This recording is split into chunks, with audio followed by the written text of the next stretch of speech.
Disseram para você parar de comer batatas. Todo médico, todo nutricionista, todo guia de controle glicêmico na internet repete a mesma coisa. Batatas são perigosas. Batatas fazem o açúcar no sangue disparar. Se você tem mais de 60 anos, batata é praticamente veneno. E para ser honesto com você, eles não estão totalmente errados. Uma batata assada comum servida quente pode ter índice glicêmico entre 85 e 90. Isso é mais alto do que pão branco, mais alto do que açúcar de mesa. Uma única batata Rousset média pode elevar sua glicose em 60 a 100 pontos em apenas 30 minutos. Então sim, eles têm um argumento. Mas aqui está o que nunca contaram para você. Existe um método de preparo, uma única mudança, algo que leva cerca de 5 minutos de esforço real, que pode reduzir esse pico de açúcar no sangue em até 33%. E em alguns ensaios clínicos até mais do que isso. Não estamos falando de truque. Estamos falando de uma transformação em nível molecular.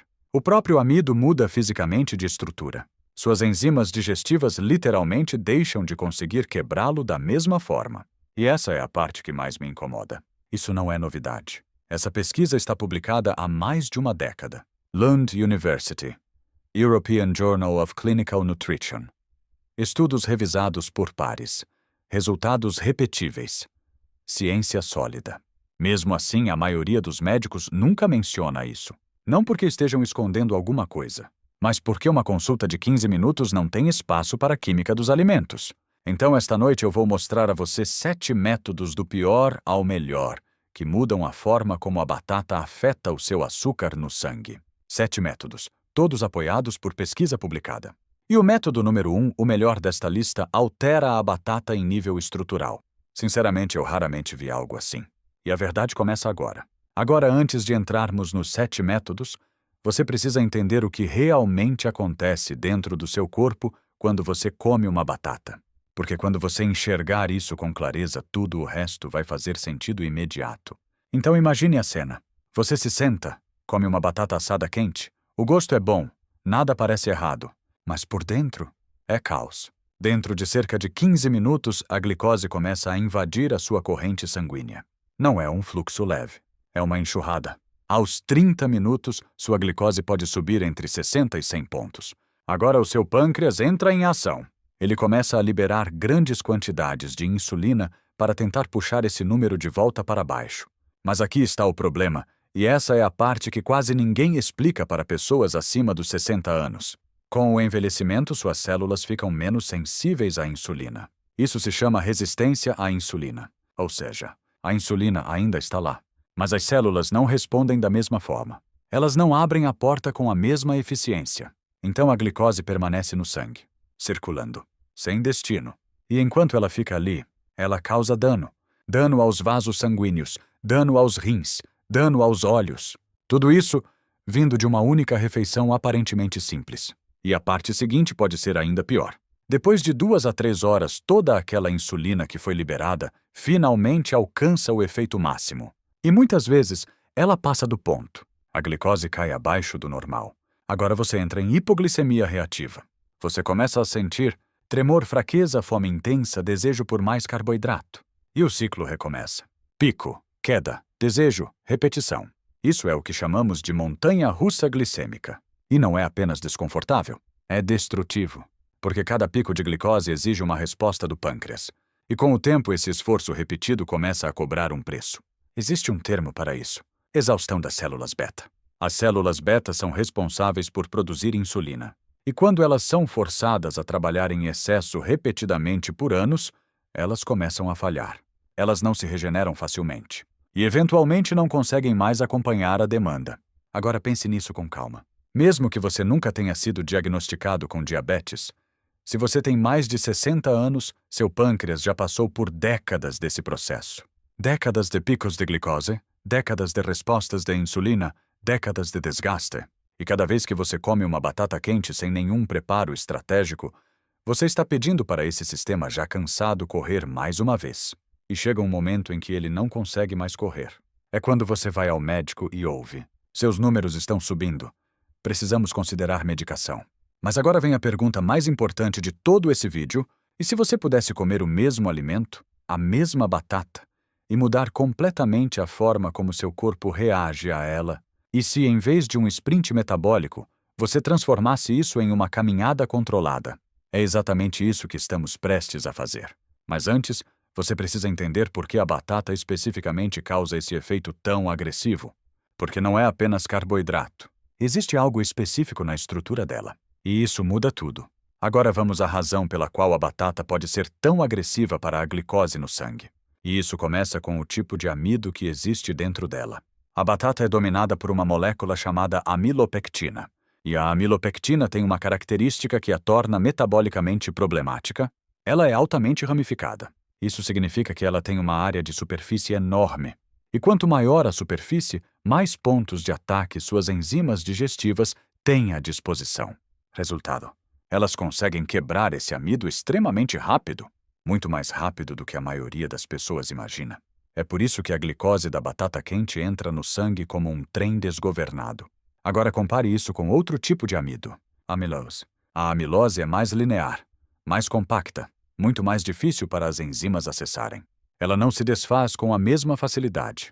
E aqui está o ponto crítico de todo este vídeo. Sob as condições certas, você consegue forçar parte da estrutura do amido da batata a se reorganizar e se comportar mais como amilose.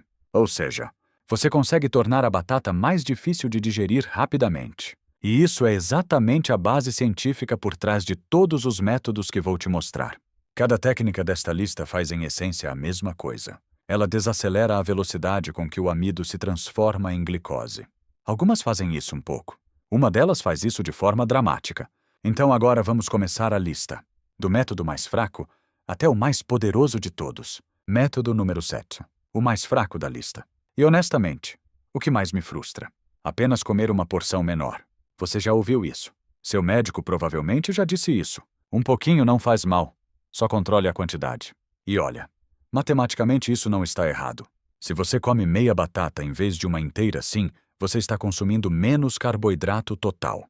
Isso é aritmética básica. Mas aqui está o que quase ninguém explica. O índice glicêmico não muda com o tamanho da porção. Ele continua alto. Mesmo uma pequena quantidade de batata ainda tem um comportamento glicêmico agressivo.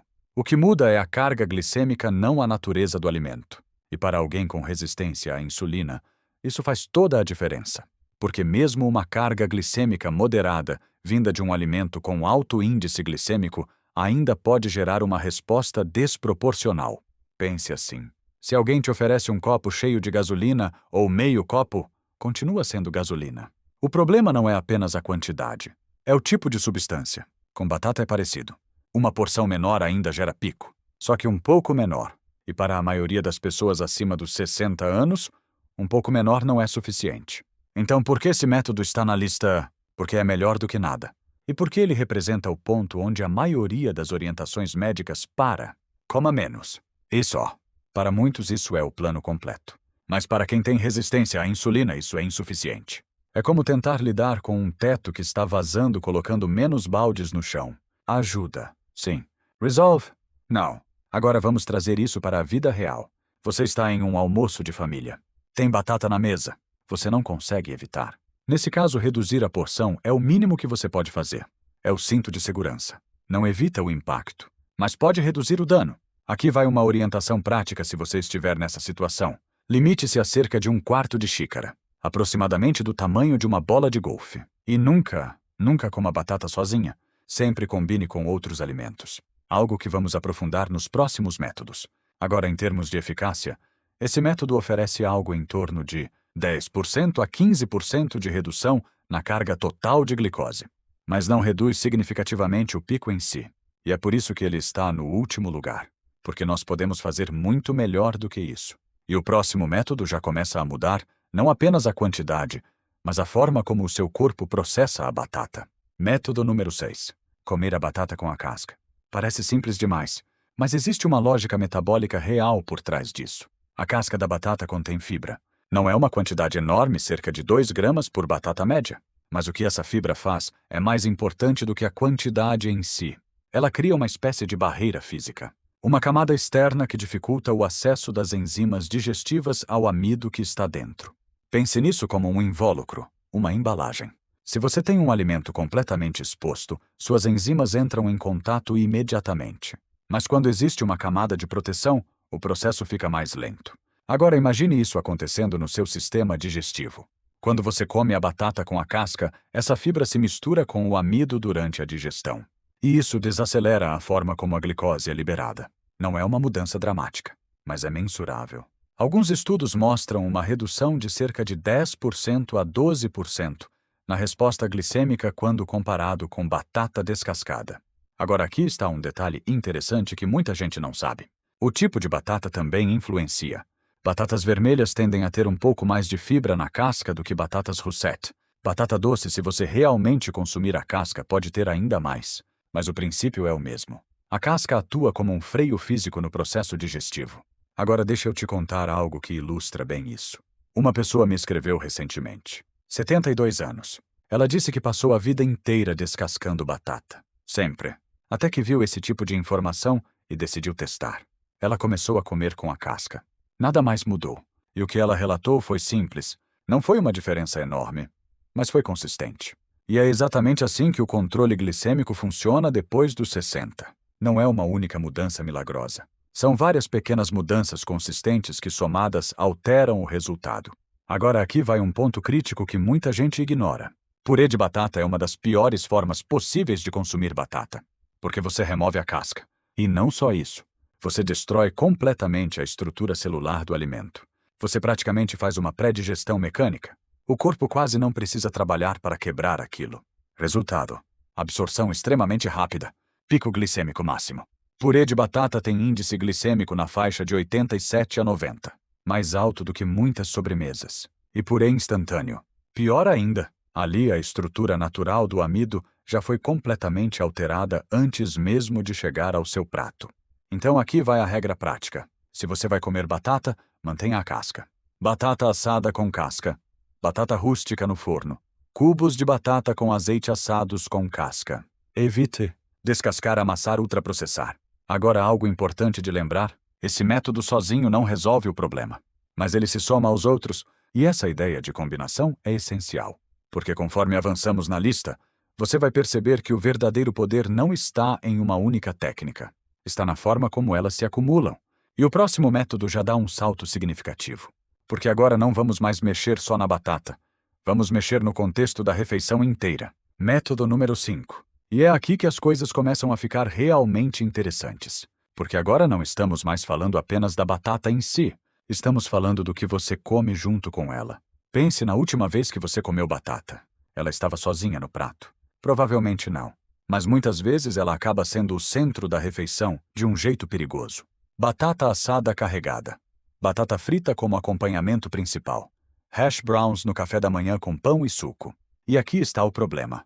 Quando você come batata sozinha ou junto com outros carboidratos, não existe nada amortecendo aquela avalanche de glicose. Mas quando você adiciona proteína e gordura, tudo muda. Um estudo publicado no American Journal of Clinical Nutrition testou exatamente isso. Os pesquisadores compararam a resposta glicêmica de uma porção de purê de batata consumida sozinha com a resposta da mesma base de batata consumida dentro de uma refeição com peito de frango, uma pequena quantidade de óleo e salada. O resultado foi impressionante. O índice glicêmico do purê puro estava em torno de 108. Quando a batata foi consumida junto com proteína e gordura, esse número caiu para 54. Eu vou repetir isso porque vale a pena repetir. De 108 para 54. Metade. Mesmo alimento base. Contexto completamente diferente. Agora, por que isso acontece? Existem dois mecanismos principais. Primeiro mecanismo: esvaziamento gástrico mais lento. Proteína e gordura fazem o estômago liberar o alimento mais devagar para o intestino delgado. E é justamente no intestino delgado que grande parte da absorção de glicose acontece. Então, em vez de você receber uma onda brutal de glicose em 15 minutos, essa glicose entra mais lentamente ao longo de 60 a 90 minutos. Resultado: menos pico, mais controle, menos estresse pancreático. Segundo mecanismo: aumento de GLP-1. Proteína estimula a liberação de um hormônio chamado GLP-1. E isso é extremamente relevante, porque o GLP-1 faz duas coisas muito úteis. 1. Ele desacelera ainda mais a digestão. 2. Ele ajuda o pâncreas a responder melhor com insulina. Ou seja, você não só libera a glicose mais devagar, como melhora a capacidade do corpo de lidar com ela. Agora aqui vai a regra prática mais importante dessa sessão. Nunca coma batata sozinha. Sempre combine com uma fonte real de proteína. Pode ser frango, peixe, ovos, queijo em boa quantidade. E se possível também uma fonte de gordura saudável como azeite de oliva, manteiga, em pequena quantidade, abacate e molho à base de azeite. Agora algo importante. Isso não vale apenas para a batata. Esse princípio funciona com praticamente qualquer amido. Mas no caso da batata, o efeito é especialmente importante por causa da rapidez com que ela normalmente vira glicose.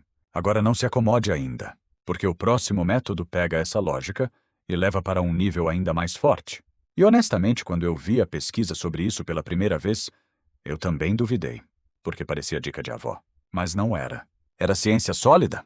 Método número 4. E esse é o ponto em que a maioria das pessoas começa a perceber que isso aqui não é apenas comer mais saudável. Isso aqui é química alimentar aplicada. Adicionar vinagre. Sim, vinagre. E eu sei exatamente como isso soa. Como conselho de internet. Como dica de vó. Como uma daquelas coisas que parecem exageradas demais para serem verdade.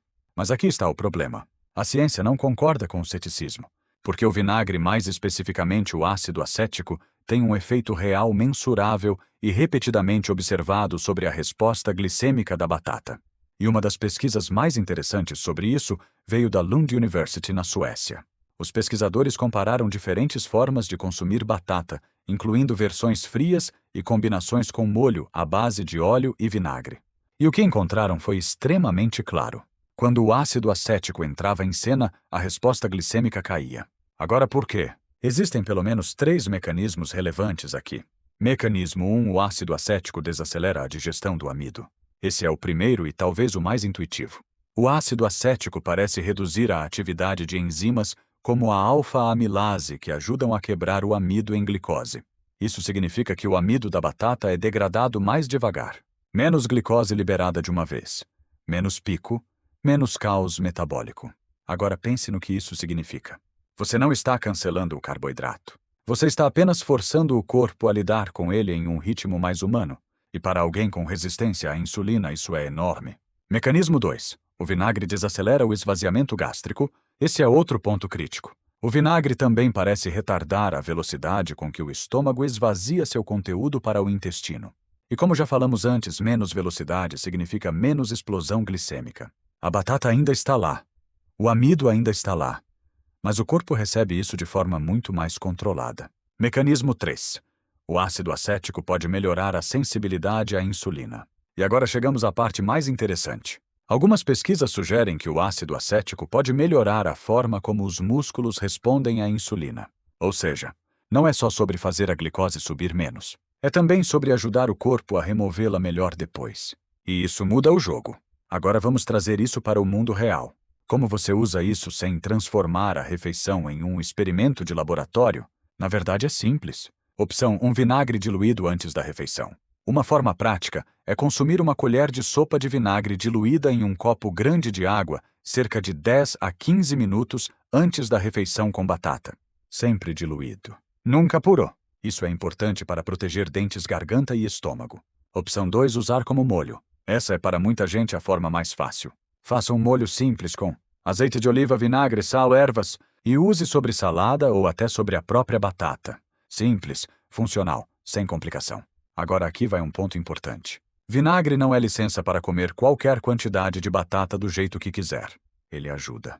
Mas não anula más escolhas. Ele funciona melhor quando faz parte de um contexto inteligente. Agora um alerta necessário. Se você já usa medicamentos para diabetes, especialmente se você tem episódios de glicose baixa ou toma múltiplos remédios que afetam glicose, vale a pena conversar com seu médico antes de usar vinagre de forma regular e estratégica.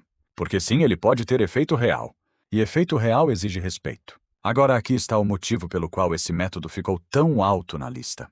Porque ele é barato. Ridiculamente barato. Fácil de aplicar. E os mecanismos são fortes o suficiente para justificar uso consistente. Mas ainda assim, ele não é o mais poderoso. Porque os próximos 3 métodos não apenas reduzem a resposta glicêmica, eles começam a trabalhar com algo ainda mais profundo, o relógio biológico do seu metabolismo. E se você nunca pensou nisso antes, isso pode mudar completamente a forma como você come pelo resto da vida. Método número 3. E este pode ser um dos mais subestimados de toda a lista. Porque ele não muda a batata, não muda o prato, não muda o ingrediente. Ele muda apenas uma coisa: o horário. E metabolicamente isso importa muito mais do que a maioria das pessoas imagina. Aqui está a verdade simples. Seu corpo não processa glicose da mesma forma às 8 da manhã e às 8 da noite. Mesmo alimento, mesma quantidade, resposta completamente diferente. Por quê?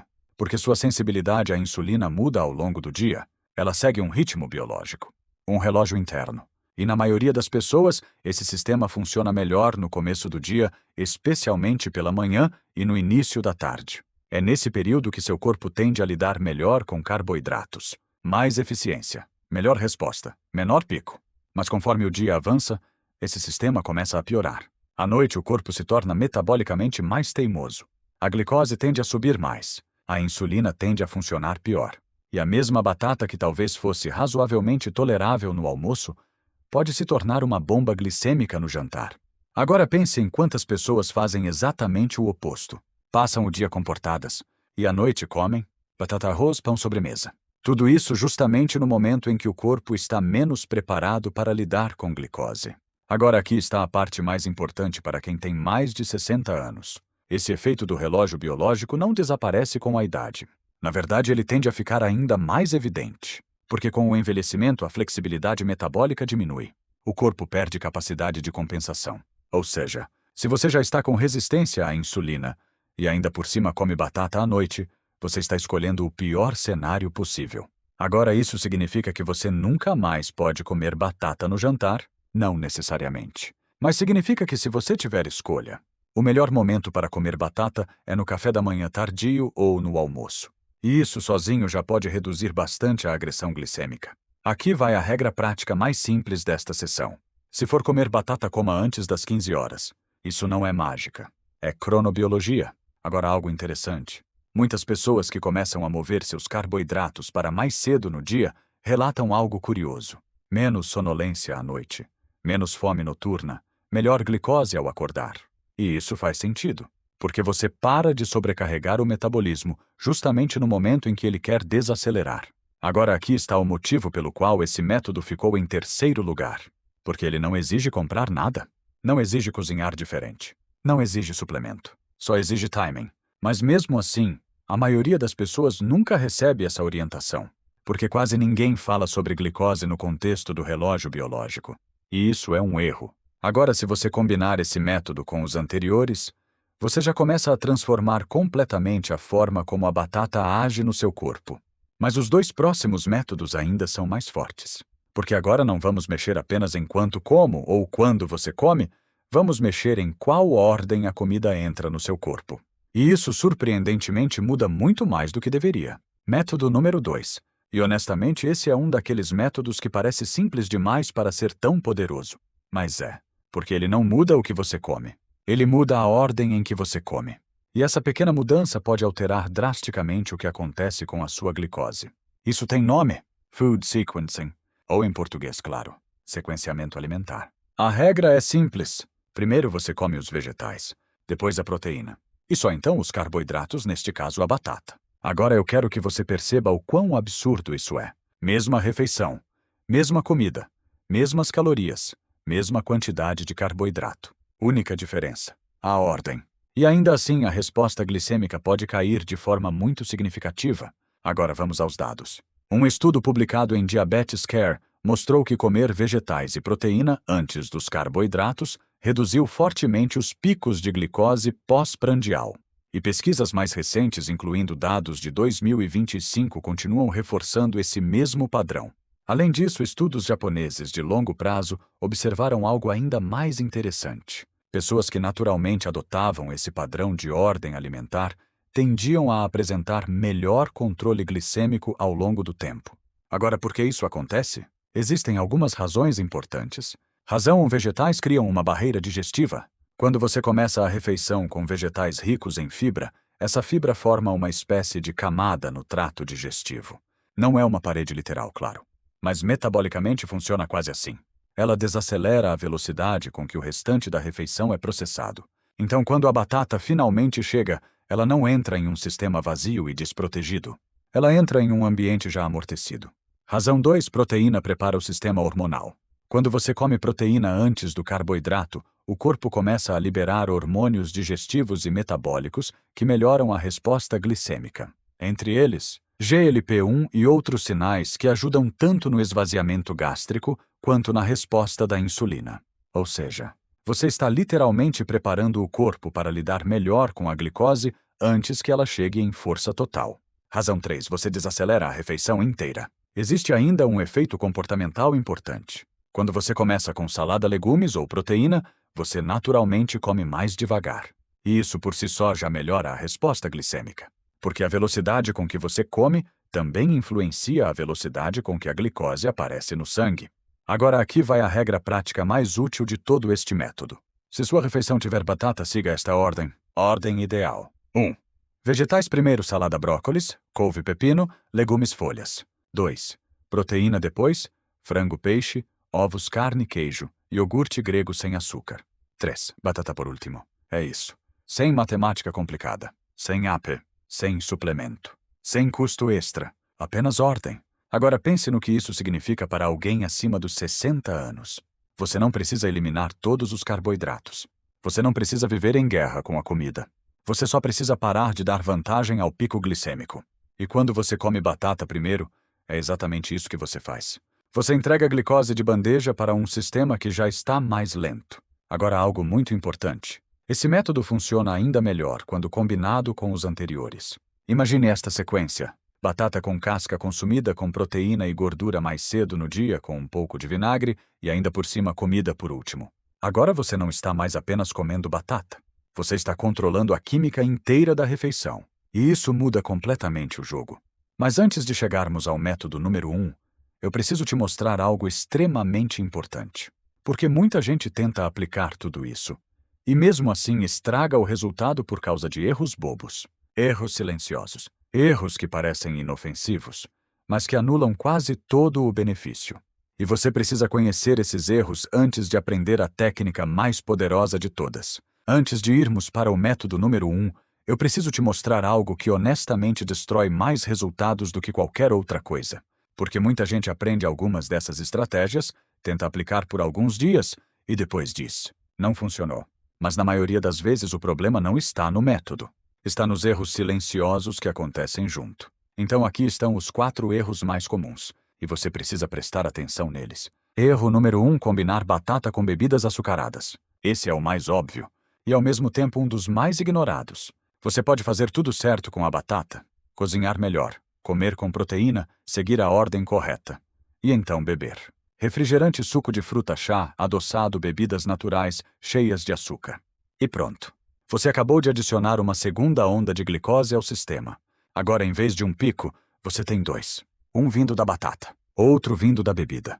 E o corpo precisa lidar com ambos ao mesmo tempo. Resultado: pico maior, mais insulina, mais estresse metabólico. Aqui vai a regra simples. Se há batata no prato, a bebida precisa ser neutra. Água, água com gás, chá sem açúcar. Nada mais. Erro número 2. Combinar batata com outros carboidratos refinados. Esse é mais sutil, mas extremamente comum. Batata mais pão, batata mais arroz, batata mais massa, batata mais sobremesa. Isso é uma sobrecarga glicêmica. Você está empilhando fontes rápidas de glicose. E o corpo não vê alimentos diferentes. Ele vê apenas uma coisa: glicose chegando rápido demais. Mesmo que cada alimento isolado fosse aceitável, a combinação transforma a refeição em um ataque metabólico. Regra prática: se você vai comer batata, ela deve ser o principal carboidrato da refeição. Não combine com outros amidos refinados. Erro número 3. Comer batata tarde da noite e ir dormir. Esse é um dos piores. E ainda assim extremamente comum. Jantar pesado, com batata. E depois, sofá, cama, sono. Sem movimento. Sem uso da glicose. E aqui está o que acontece. Seu corpo recebe uma carga de glicose no momento em que ele menos quer lidar com isso. E você ainda remove qualquer possibilidade de usar essa glicose através de atividade muscular. Resultado: mais glicose circulando, mais tempo no sangue, mais dano. E muitas vezes glicose alta ao acordar. Agora compare isso com alguém que come batata no almoço e caminha depois. Mesma comida. Resposta completamente diferente. Erro número 4. Cozinhar demais amassar ou usar versões ultraprocessadas. Esse é técnico, mas muito importante. Quanto mais você destrói a estrutura da batata, mais fácil ela se torna de digerir. E isso não é uma vantagem, é um problema. Purê de batata. Batata muito cozida até desmanchar. Batata instantânea. Tudo isso já está praticamente pré-digerido. As enzimas não precisam trabalhar muito. Resultado: absorção extremamente rápida. Pico máximo de glicose. Agora lembre do que falamos antes. O problema não é apenas a quantidade de glicose, é a velocidade com que ela entra. E esses métodos aumentam exatamente isso. Então aqui vai a regra. Mantenha a estrutura da batata o máximo possível. Evite purê instantâneo, excesso de cozimento.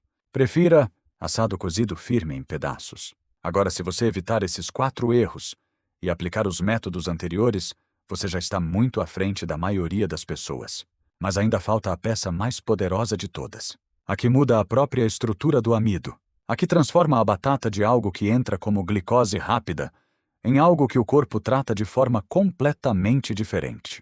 E, honestamente, é aqui que a ciência fica realmente interessante. Método número 1. E este é o ponto em que tudo muda.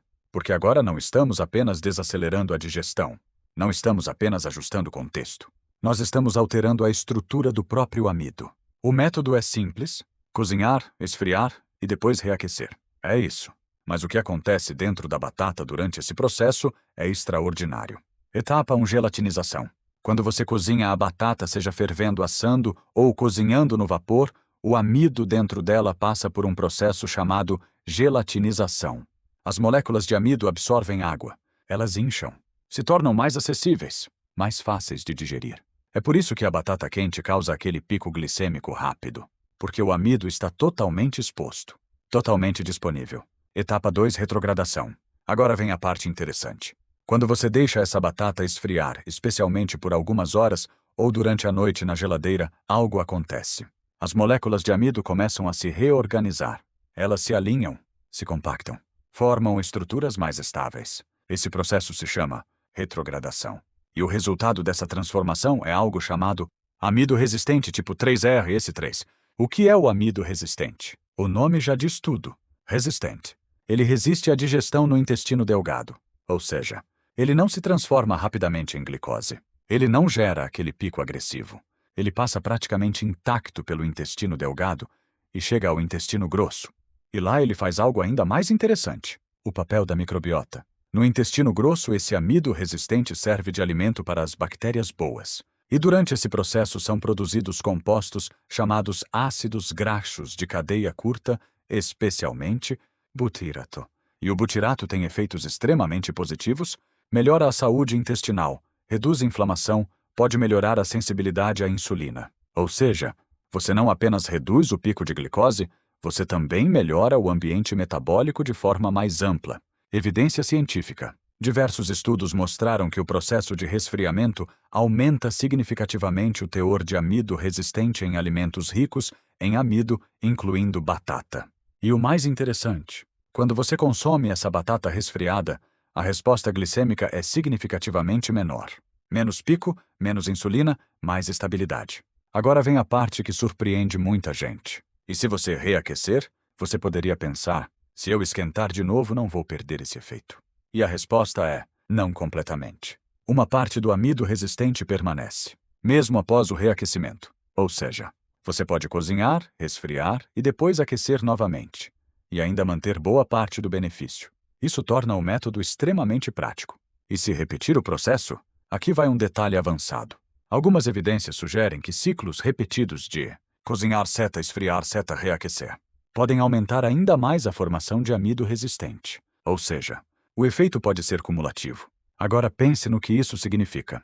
Você pode preparar batata para vários dias, armazenar, reaquecer, e ainda assim ter uma resposta glicêmica melhor do que comer batata fresca e quente. Aplicação prática. Aqui vai a forma mais simples de aplicar isso. 1. Cozinhe a batata normalmente. 2. Deixe esfriar completamente. 3. Coloque na geladeira por pelo menos algumas horas, idealmente durante a noite. 4. Consuma fria ou reaqueça antes de comer. Simples. Agora um exemplo clássico onde isso já acontece naturalmente. Agora vem a parte que realmente muda o jogo, porque isoladamente cada um desses métodos já ajuda, mas quando você combina os métodos certos, a batata deixa de ser apenas algo que você tolera. Ela pode se transformar em algo que o seu corpo consegue processar de forma muito mais inteligente. E eu quero ser muito claro aqui, isso não é milagre. Não é hack. Não é promessa absurda de internet. Isso é química dos alimentos. É fisiologia. É usar o funcionamento real do corpo a seu favor. Então vamos montar isso da forma mais eficiente possível. Como empilhar os 7 métodos na vida real. Imagine esta sequência. Você decide que vai comer batata. Tudo bem, mas em vez de fazer isso da forma que quase todo mundo faz, você vai fazer da forma metabolicamente inteligente. Passo 1. Escolha a forma certa da batata. Não use purê instantâneo. Não cozinhe até desmanchar. Não destrua a estrutura. Prefira batata inteira em cubos assada ou cozida firme sempre com casca. Isso já ativa 2 princípios ao mesmo tempo. Preserva a estrutura, mantenha a fibra da casca. Passo 2. Use o método mais poderoso. Cozinhe, esfrie, deixe na geladeira. E depois reaqueça ou consuma fria. Agora você já está alterando a estrutura do amido. Está criando mais amido resistente. Está reduzindo o impacto glicêmico antes mesmo da refeição começar. Passo 3. Coloque proteína e gordura no prato. Nunca coma a batata sozinha. Adicione frango, peixe, ovos, carne, queijo, azeite, abacate, molho com gordura real. Agora você está desacelerando digestão e melhorando resposta hormonal. Passo 4. Adicione vinagre. Pode ser de 2 formas. 1 colher de sopa diluída em água antes da refeição, ou molho de salada com azeite e vinagre. Agora você adiciona um freio químico extra à digestão do amido. Passo 5. Respeite a ordem da refeição. Siga esta ordem. 1. Vegetais 2. Proteína 3. Batata por último. Agora você não está apenas comendo. Você está controlando a velocidade da glicose. Passo 6. Respeite o horário. Se puder escolher, coma a batata mais cedo no dia. Idealmente no almoço. Evite jantar com batata, especialmente se você tem glicose alta ao acordar. Passo 7. Mantenha a porção racional. Mesmo fazendo tudo certo, ainda faz sentido não exagerar. Porque controle glicêmico não é sobre liberdade total. É sobre estratégia. O que isso significa na prática? Significa que a batata não precisa ser automaticamente o vilão. Ela se torna um problema quando é consumida da pior forma possível. Quente, mole, sem casca, sozinha à noite, junto com pão ou bebida doce. Mas quando você muda o contexto, você muda a resposta. E isso é extremamente importante para pessoas acima dos 60 anos. Porque depois de certa idade o corpo não precisa de mais agressão. Ele precisa de menos atrito, menos picos, menos sobrecarga, menos montanha-russa. O plano de ação para hoje à noite. Se você quiser começar imediatamente aqui, está o plano mais simples. Hoje, cozinhe algumas batatas com casca. Depois, deixe esfriar completamente e coloque na geladeira. Amanhã no almoço, monte uma refeição assim. Salada ou legumes primeiro. Uma proteína real. Batata por último, com um pouco de azeite e vinagre. É isso. Você acabou de transformar completamente a química da refeição. Agora, se você quiser ir um passo além, como testar isso no seu próprio corpo? Se você tem medidor de glicose em casa, faça um teste simples. Na próxima vez que comer batata meça, antes da refeição. 30 minutos depois, 60 minutos depois. Depois, em outro dia, coma a mesma quantidade de batata. Mas usando os métodos deste vídeo. E compara. Essa é a parte mais poderosa de todas. Porque de repente isso deixa de ser teoria, vira dado seu, vira resposta do seu corpo. E isso vale mais do que opinião de internet. Agora lembre-se, isso não é magia, não é promessa de cura, não é milagre alimentar. É apenas ciência aplicada com inteligência. E honestamente, isso já é poderoso o suficiente. Mas antes de encerrar, existe uma última coisa que você precisa saber. Porque o verdadeiro problema de muita gente talvez nem seja a batata em si. Talvez seja o que está acontecendo enquanto ela dorme. Agora eu quero deixar você com uma pergunta que quase ninguém faz. E sinceramente, ela pode ser mais importante do que tudo o que você viu até aqui. E se o problema não for apenas o que você come durante o dia, mas o que o seu corpo faz enquanto você está dormindo? Porque muitas pessoas acordam com glicose alta, mesmo sem ter comido absolutamente nada. E isso não vem do prato, vem do fígado, liberando glicose durante a madrugada. Existe até um nome para isso. Alguns chamam de armadilha da insulina noturna. E isso pode estar sabotando seus resultados sem que você perceba. Então, se você quer entender por que sua glicose está alta pela manhã, mesmo quando você acha que fez tudo certo, Eu recomendo fortemente que você veja o próximo vídeo, porque lá eu explico exatamente o que está acontecendo e como ajustar isso de forma prática. Agora, antes de sair, me diga uma coisa. Qual desses métodos mais te surpreendeu? Foi o resfriamento da batata? Foi a ordem dos alimentos? Foi o vinagre? Ou foi perceber que o problema nunca foi a batata em si, mas a forma como você a consumia? Deixa aqui nos comentários. Eu leio tudo e quero saber o que fez você repensar sua alimentação hoje. E se você conhece alguém que está lutando com glicose alta, pré-diabetes, ou simplesmente tentando evitar o próximo remédio, compartilhe este vídeo com essa pessoa. Porque informação assim não deveria ficar escondida. E se você quer continuar recebendo conteúdo baseado em fisiologia real, sem exagero, sem promessa vazia, então se inscreva no canal. Porque ainda existem muitas coisas sobre metabolismo que ninguém está explicando direito. E isso precisa mudar.